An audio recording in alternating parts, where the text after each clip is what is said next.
everybody, and welcome back to Mudlarking Finders Live with Lara Maiklem. And I'm waiting here for my today's guest, who is Wendy Holden. She's a best-selling author, and she's going to talk to us today about her new book, which is coming out very soon.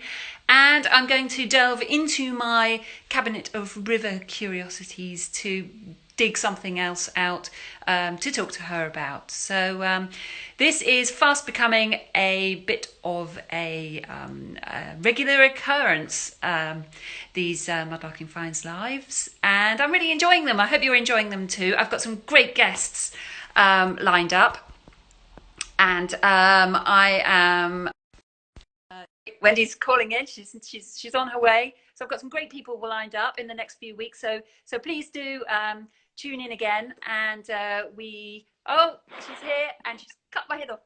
Hi, Wendy. How are you? You all right? I'm very well, thank you. Thank you for inviting me on your show. You're very welcome. Welcome to Mudlarking Finds Live. It's a wonderful idea, and I have to tell you, I absolutely adored your book. I've been an inveterate beachcomber my whole life, and I bought it for my husband, but then I ended up reading it before he did, and it's been absolutely wonderful. It's been a great treasure trove.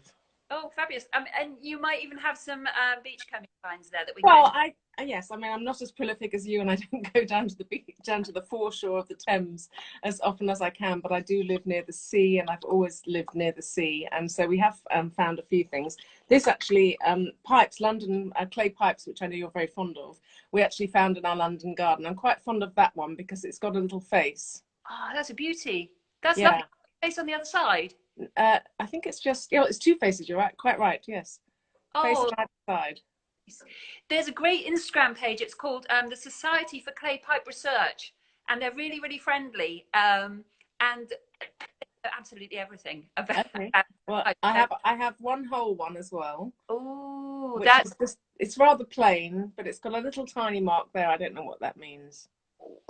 Oh, that's probably, I can't see very well, but that might be a maker's mark. That looks late 1700s, early 1800s. And it was incredible to find that in a London garden, digging things up.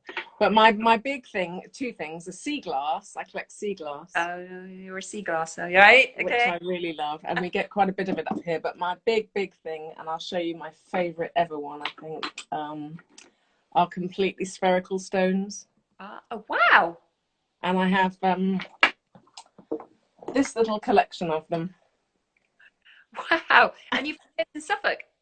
There's Suffolk and Norfolk, and it was inspired by a visit to a wonderful museum in Cambridge called Kettle's Yard, and they have a beautiful spiral of them, and I think that took them 35 years to collect that spiral. We've been here 20 years, and that's as big as my collection's got, but some of them are really quite big and wonderful. And I like to think they're cosmic, they sort of come from the sky or something, but it's a wonderful thing to do, to go beachcombing and mudlarking. And for me, particularly writing about the war and the Holocaust, it's a wonderful distraction. Yes, I can imagine. I mean, just sort of getting into, I mean, let's start. If you could just tell people a little bit about your book, that would be great. Yes, thank you. It's called 100 Miracles, and it's the true story of a remarkable Czech musician called Zuzana Ruzicková. It took me 3 years to get to say that right. She was a young girl, teenager, when war broke out in her hometown of Pilsen in Czechoslovakia, and she was an only child, rather spoilt, rather rich, a piano prodigy, and she had everything to live for. But of course, the Nazis came along, and that changed everything. And ultimately, she lost every single member of her family except her mother, and ended up both in Auschwitz and Bergen-Belsen. And she survived it all. And amazingly, even though her hands were fossilized with frostbite, and she'd lost all her fingerprints from the cold and from slave labor in Hamburg, she ended up becoming one of the world's leading Baroque musicians, and lived on until she was 90 years old in Prague when I worked with her.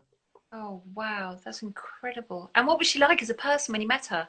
She was wonderful. She was tiny like a bird, sparkly grey eyes, had an enormous appetite for somebody so small. I'd never seen anybody eat quite so much, but it's something that I've noticed a lot actually in Holocaust survivors. I speak to them quite a lot, and I notice there's an enormous appetite for life and for food and for wine and for anything you like. I mean, she smoked cigarettes, she drank wine, she ate everything, and she was determined to live her life to the absolute maximum in honor of all the family members that she'd lost.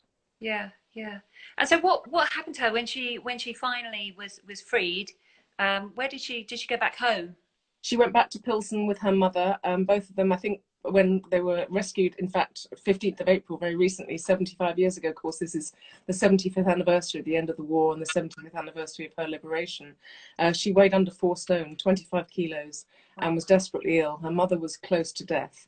And they were saved by the British, treated extraordinarily well, and gradually got their strength back. But she realised that her mother had lost all hope. She knew that her father had died. She knew that the other family members were dead. She didn't think there was anything to live for. So Zuzana basically kidnapped her, bundled her up and put her on a train with the help of a doctor, and took her home because she knew that that would save her life, which indeed it did, because psychologically she was away from that terrible place and she needed to survive. But of course, when they returned, like so many people after the war, they realized they'd lost everything. People were living in their apartment. Some people were walking around in their clothes. And they had, when they visited friends and neighbours that they knew, they weren't allowed into their houses. But when they saw glimpses beyond with the open door, they saw their own tea service, their own silver, their own curtains had all been taken. And they had absolutely nothing. And then, of course, Czechoslovakia was taken over by the communists, and life became even more difficult because there was more anti-Semitism from the communist side. And she had a really difficult time, but music saved her. Right. All the way through the Holocaust, her love of Bach and her love of music saved her. She said as long as there was Bach in her heart, there was still some beauty in the world. Yeah, yeah. And so she, her love of music saved her, and she managed to learn music again, to play music again. Yeah, she went back to first grade. She went back with school children. Having been an extraordinary musician, she was told that after 6 years of under Nazi occupation and slave labor, without practicing, and because they were formative years in her young life, and prior to the war, you know, her hands had been precious. She wasn't allowed to play tennis or sports or anything. And then suddenly she was, you know, pulling out burning rubble for the Nazis with these hands. And they said that she would never play again. And actually, she attempted suicide. She was so desperate at the idea of not having music in her life. But she survived that, and she went back and she practiced 12 hours a day. And she became this extraordinary musician who, because she was so good, the communists did allow to perform all over the world while they held her mother and husband hostage.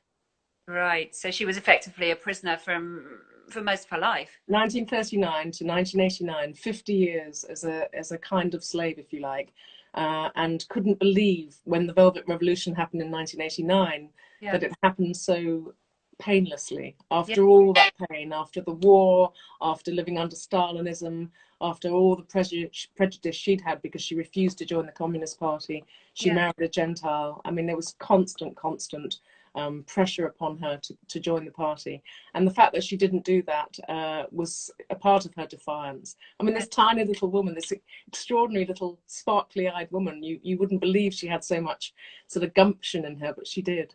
She did. Did she harbour any resentment? Or had she managed to let that go? She had, like most of the Holocaust survivors I've been able to interview and spend a lot of time with, they have moved on in many ways. It's not a question of forgiving, and it's not a question of forgetting, for sure, and they're very important to them to bear witness to history. But they have decided to use their second chance, if you like, to spread good in the world. And of course, for her, not only the music that she was playing, but also teaching the next generation and instilling and inspiring other people a great passion for Bach, a great passion for music, and just she was just so in love with life and she was very, very in love with her husband.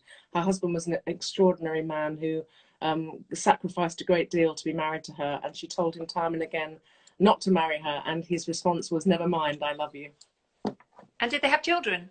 They didn't have children. I think she might have quite liked them, but I think he was too pessimistic about the state of the world and their particular world that they lived in for that to happen. And as she said, with all her students later in life, she had thousands of children.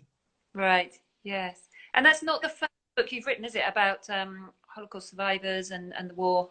No, it's something that I've sort of accidentally happened upon and fallen on into a niche, if you like. But it's a wonderful niche, and I've got so much love for it. I've always been interested in history. I've always been interested in war. My background, my family background, was war to a certain extent because my father had fought the Japanese in Burma, and my mother had lived through the London Blitz and lost a fiance. I grew up knowing about war and loss and knowing what that meant.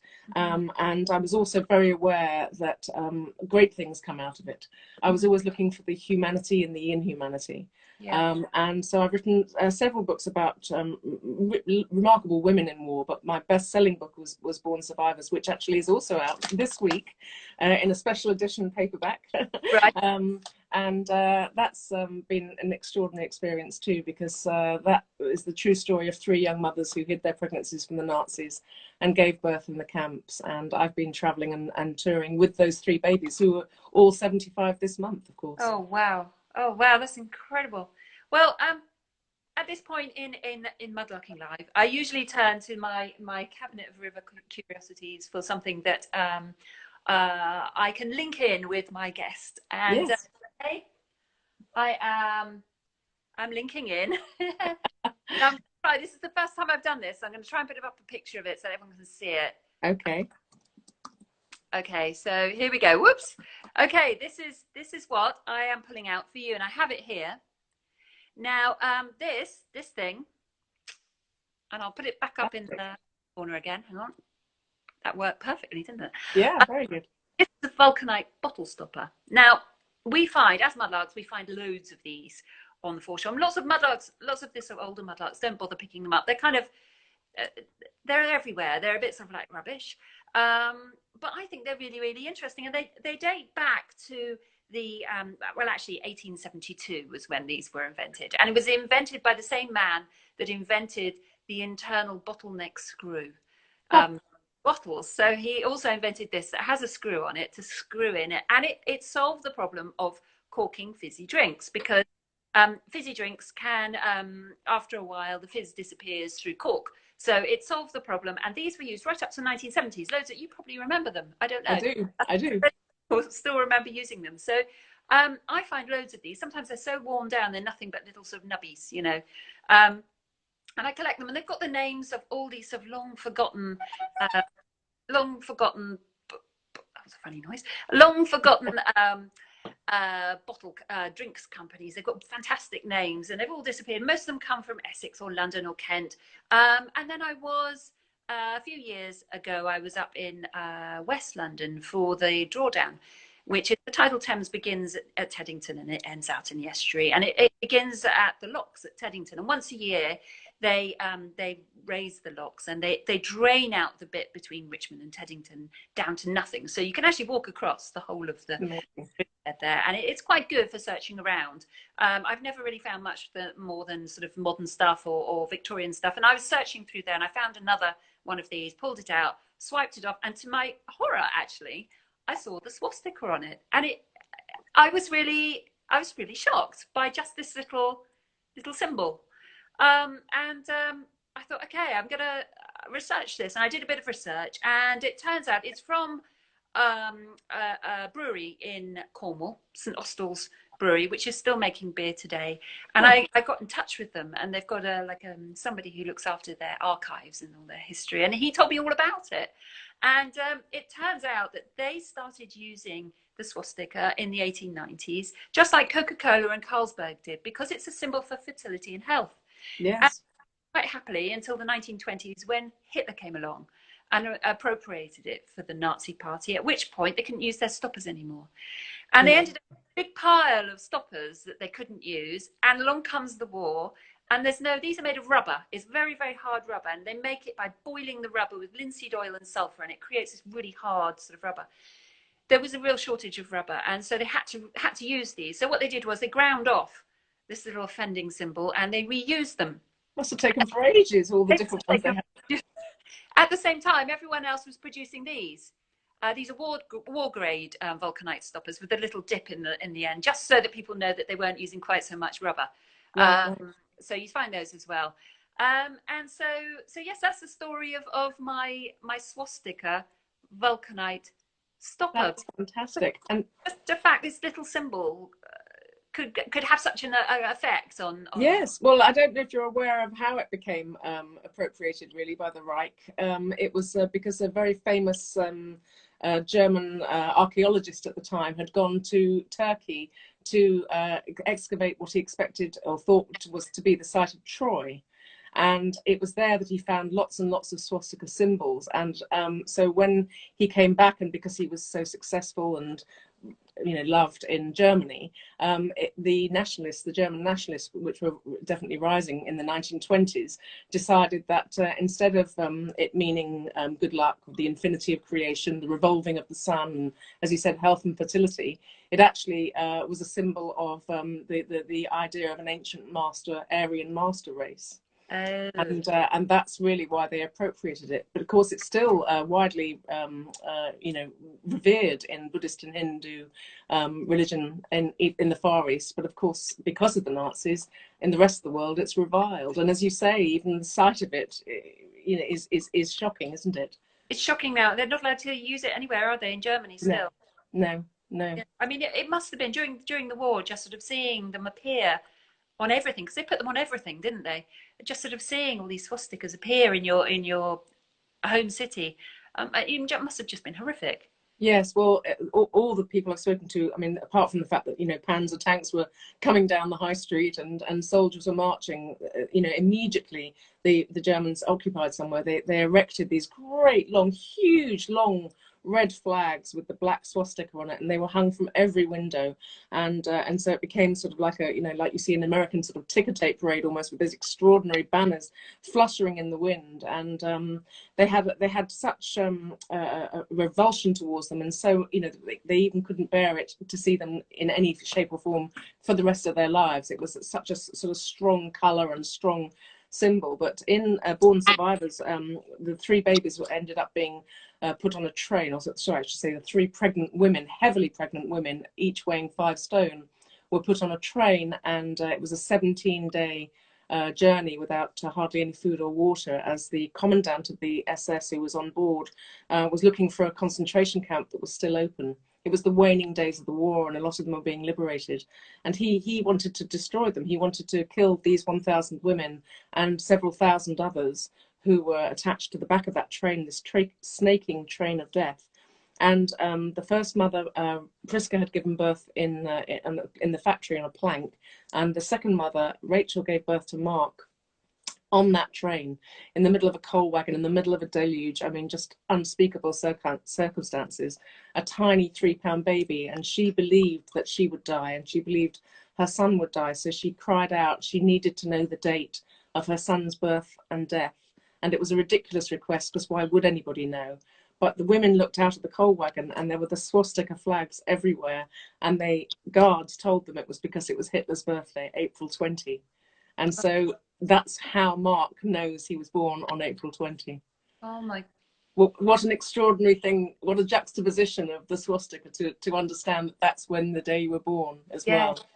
Yeah, I mean, going back to you beachcombing, do you find that going back out, kind of, because reading all this stuff and talking to these people, and you must internalize it to a certain extent? Absolutely, I do, and I have bad dreams, and I give my husband bad dreams, and because he reads everything for me as well, and it is all encompassing sometimes, and absolutely, undoubtedly, beachcombing and walking the dogs and living in the countryside. We have a small holding, and we grow our own organic vegetables. That whole kind of life is a remarkable antidote.